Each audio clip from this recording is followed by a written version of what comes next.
आज हम देखने वाले हैं वन पीस के फायर फिस्ट एस की पावर्स एंड एबिलिटीज के बारे में। तो चलो शुरू करते हैं इस वीडियो को।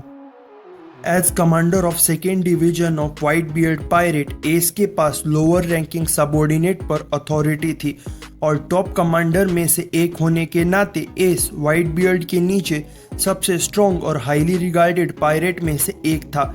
एक टाइम पर जब वो स्पेड पायरेट का कैप्टन था, उसे 7 वॉरलॉर्ड ऑफ सी को ज्वाइन करने का ऑफर भी मिला था, पर उसने उस ऑफर को रिजेक्ट कर दिया था। इवन एज अ रोकी, एस इतना पावरफुल था कि उसने एक वॉरलॉर्ड को हरा दिया था।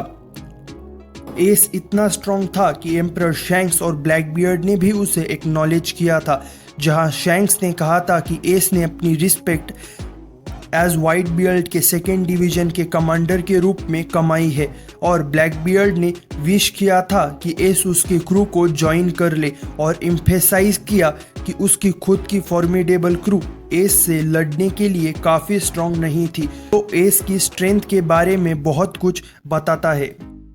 लूफी ने कमेंट किया कि उसने कभी एस को एक भी फाइट में हराया नहीं था, जबकि लूफी के पास गोमो गोमो नो में डेविल फ्रूट की पावर्स थी।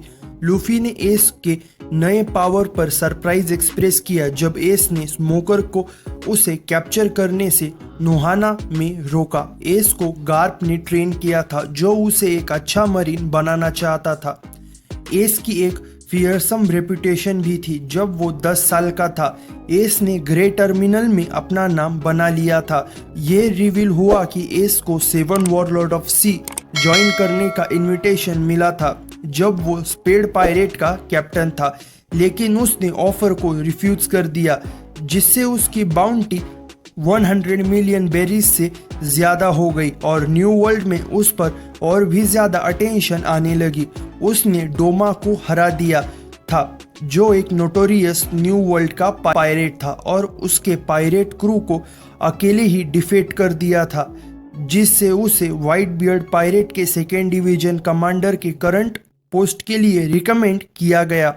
एस के प्रेस्टीज और हेरिटेज की वजह से वर्ल्ड गवर्नमेंट ने ना सिर्फ ब्लैक बियर्ड को वॉरलॉर्ड की पोजीशन दी एस को सक्सेसफुली डिफीट और कैप्चर करने के लिए, बल्कि एस को इम्पेल डाउन के लेवल 6 में इम्प्रेजन किया, जो वर्ल्ड के सबसे डेंजरस और ब्रूटल क्रिमिनल के लिए रिजर्व एक सीक्रेट लेवल था। उसके ओवरऑल रेपुटेशन और एबिलिटीज ने उसकी बाउंटी 550 मिलियन बेरीज बनाई उसके कैप्चर और डेथ से पहले। सेनगोकू के मुताबिक एस में खास तौर पर बहुत ज़्यादा पोटेंशियल था, और यही एस की तेज़ी से बढ़ रही पावर और राइज थी, जिसने वर्ल्ड गवर्नमेंट को ये रियलाइज करवाया कि वो late pirate king Gol D Roger का बेटा है। उसने ये भी कहा कि अगर एस ऐसे ही आगे बढ़ता रहा तो वक्त के साथ वो अगला पायरेट किंग बन सकता था, और यही सबसे ज़रूरी वजह थी जिसके कारण वर्ल्ड गवर्नमेंट ने व्हाइट बियर्ड के साथ जंग शुरू करने का फैसला किया। चिनजाओ ने भी कहा कि न्यू जनरेशन के पायरेट में एस ने सबसे ज़्यादा पोटेंशियल दिखाया है, और उसकी मौत मरीन्स के लिए एक अच्छी बात है। वो एक कैपेबल नेविगेटर भी था, क्योंकि उसने अपने बाएं हाथ में लॉक पोस्ट पहना होता था और लूफी और ब्लैक बियर्ड को ढूंढते वक्त एक सिंपल राफ्ट पर आइलैंड से दूसरे आइलैंड ट्रैवल करता था। ये भी दिखाता है कि वो एक स्किल्ड ट्रैकर था। एस की विल पावर इतनी स्ट्रांग थी कि वो शैंक्स के हाउशुको हाकी के आउटबर्स्ट को भी विथस्टैंड कर पाया। एस ने जो डेविल फ्रूट खाया हुआ था, उस पावर के अलावा एस के पास इमेंस फिजिकल स्ट्रेंथ और एंड्योरेंस थी, जो उसने माउंट कोलंबो के एक्सट्रीमली रिगरस ट्रेनिंग से हासिल की थी। ये एनवायरनमेंट इतना हार्श था कि एस को वाइल्ड बीस्ट से लड़ना और उनका शिकार करना पड़ता था। सिंस चाइल्डहुड और प्रिकॉशियस ट्रैप फील्ड लोकेशन से ट्रैवल करना पड़ता था। उसके इनक्रेडिबल फिजिकल पावर्स को एक्स्ट्राऑर्डिनरी फाइटिंग स्किल से सप्लीमेंट किया गया था। अर्ली चाइल्डहुड में भी एस कुछ लोकल ठग्स को, जो उसके फादर के बारे में बुरा बोल रहे थे, हाफ टू डेथ बीट कर सकता था। और जब उसकी पहली मुलाकात लूफी से हुई थी, तब उसने अपना स्टाफ से एक ह्यूज बुल को मारकर उसके ऊपर बैठा था। एज अ चाइल्ड वो इजीली एक जाइंट ट्री को एक सिंगल किक से तोड़ सकता था।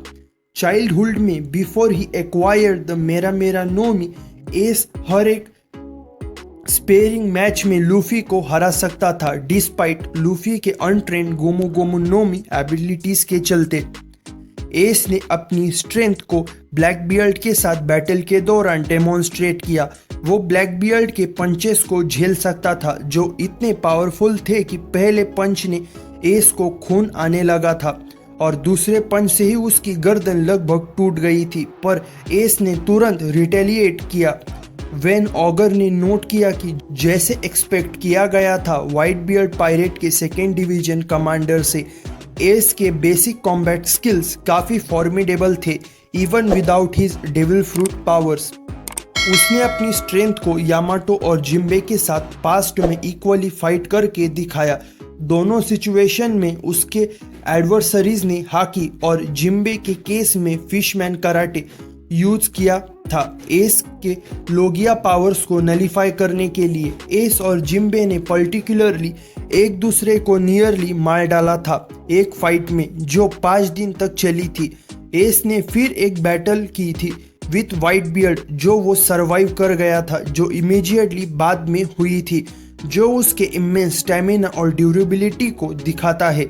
उसके स्टैमिना और इंड्योरेंस का एक और प्रूफ ये था कि वो उन कुछ लोगों में से एक था जो इम्पेल डाउन में बॉइलिंग वाटर का बैप्टाइजिंग ले सकते थे बिना फ्लिंच किए, जो एक इम्प्रेसिव फीट माना जाता है। एस ने मेरा मेरा नोमी खाया था जो एक लोजिया टाइप का डेविल फ्रूट है जो उसको फायर बनाने, कंट्रोल करने और अपने बॉडी को आग में बदलने की पावर देता है। वो मैसिव अमाउंट में फायर बना सकता था और रिलीज कर सकता था लार्ज स्केल डैमेज के लिए और छोटी प्रिसीजन अटैक भी कर सकता था। एस प्राइमरीली अपनी आग को बहुत तरीके से ऑफेंसिव के लिए यूज करता था। वो फायर बुलेट और स्पीयर्स चला सकता था, पावरफुल फायर कैनन रिलीज कर सकता था, massive wave of fire unleash कर सकता था और फायर बॉल्स बना सकता था। एक सिंगल लार्ज स्केल डिस्ट्रक्शन के लिए और मल्टीपल स्मॉल बॉल्स जो एक्सप्लोड कर सकते थे। उसके सिग्नेचर अटैक था अपने फिस्ट को आग में बदलना और उसको आगे भेजना जैसे जैसे वो साइज में बढ़ता था, इसलिए उसका नाम फायर फिस्ट एस पड़ा। उसकी फ्लेम्स डिफेंसिवली भी यूज हो सकती थी। वो एक मैसिव वॉल ऑफ फ्लेम्स बना सकता था अपने अपोनेंट को रोकने के लिए और उसकी फ्लेम्स की हीट उसके अपोनेंट को उस पर अटैक करने से रोक सकती थी, डर के मारे कि वो जल न जाए। वो पावरफुल आइस अटैक को भी रोक सकता था जो आउकीजी ने उस पे किया था। Devil fruit powers practical uses भी थे।